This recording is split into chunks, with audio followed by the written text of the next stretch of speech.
எல்லாருக்கும் happy Valentine's டே. உங்க எல்லார்கிட்ட ஒரு கேள்வி கேட்கட்டுமா? கரெக்டா பதில் சொல்லுவீங்களா? With the permission of the faculty.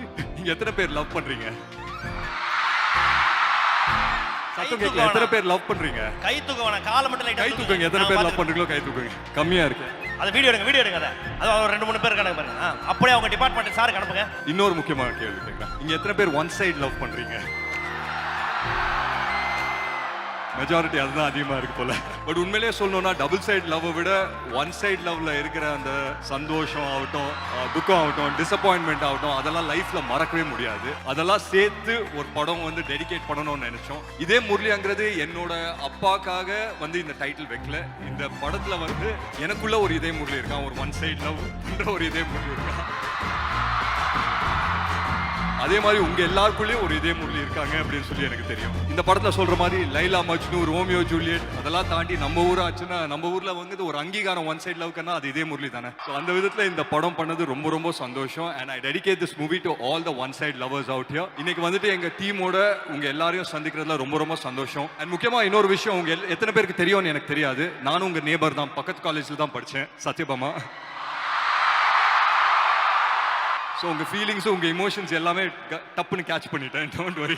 Okay, இது வந்து உங்களுடைய பெண் ரசிகர்கள் கேட்க சொன்ன கேள்வி. இவ்வளோ நாளா எங்க போயிட்டீங்க அப்படின்னு கேட்குறாங்க. ரொம்ப நாள் இங்கே தானே இருக்கேன். எங்கே போய் இங்கே தான் இருக்கீங்க.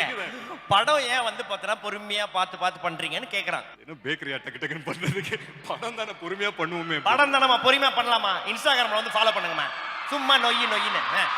Okay, that's a blessing. அது வந்து பார்த்தீங்கன்னா இது எத்தனை பேர் கிடைக்கும் தெரியாது. அப்பாவுடைய ஒரு ஐகானிக்கான ஒரு கேரக்டரில் அந்த டைட்டிலாக வச்சு வந்து பார்த்தீங்கன்னா நம்மளுக்கு வந்து அந்த ஒரு ஆப்பர்ச்சுனிட்டி டு ரீக்ரியேட் தட் அப்படின்னும் போது how challenging it was. It was very nice. ரொம்ப ஒரு ஸ்பெஷலான ஒரு படம் தானே இது. இன்னைக்கு வந்துட்டு ஒன் சைடு லவ்வோட மீனிங்கே வந்துட்டு மாறி இருக்கான்னு எனக்கு தெரியல. மாறி இருக்கு அப்படின்னு சொல்றாங்க, அது நான் நம்பல. So I still believe that அந்த இமோஷன்ங்கிறது pretty much the same தான். இதே முரளி வந்துட்டு நான் ஒரு தனிப்பட்ட ஒரு மனிதரா நான் சொல்ல மாட்டேன். இதே Murali is an emotion is what I believe in. Akash அவர்கள் இதோட ப்ரொடியூசர் அண்ட் டைரக்டர் அண்ட் வேற சில ப்ராஜெக்ட்ஸும் வந்து பண்ணிட்டு இருக்காரு. எப்படி அவர் வந்து செட்டில் எப்படி இருப்பார்? இங்க இப்போ ரொம்ப கம்மியா பேசுறாரு, அங்கேயும் அப்படிதானா? Akash is a dear friend. எனக்கு ரொம்ப வருஷமா தெரியும் ஆகாஷ். அண்ட் ஃபர்ஸ்ட் வந்துட்டு எனக்கு ஆகாஷ் ஒரு டைரக்டரா தான் தெரியும். ஸோ ஐ திங்க் 2017-16 அந்த டைம்ல மீட் பண்ணோம். இதே ஸ்கிரிப்டுக்காக தான் மீட் பண்ணோம். பட் ஒரு சில காரணத்தினால அது வந்துட்டு டேக் ஆஃப் ஆகல. பட் சைன் பண்ணியிருந்தோம், பட் டேக் ஆஃப் ஆகல. அதுக்கப்புறம் ஆகாஷ்க்கு என்ன தோணுச்சுன்னு தெரியல. சடனா பார்த்தா டக்குன்னு 3 படம் அனௌன்ஸ்மெண்ட் கொடுத்தாரு. அப்புறம் 4வது தான் நம்ம இந்த படத்தை பண்ணுவோம் அப்படின்னு சொல்லி சொன்னார். பட் அந்த விதத்துல எனக்கு ரொம்ப ரொம்ப சந்தோஷம். ஆகாஷ் இந்த படத்தை டைரக்டும் பண்றாரு, ப்ரொடியூஸும் பண்றாரு அப்படின்னு எனக்கு ரொம்ப ரொம்ப சந்தோஷம். எஸ். ஓகே, ரியல் லைஃப்ல இதே முரளியா வந்து பிஸியா இருந்த டைம் எப்ப? காலேஜா, ஸ்கூல் டைமா? இதே முரளி ஃபீல் இப்போ வரும்போது கூட தான் இதே முரளி ஃபீல் இருந்துச்சா?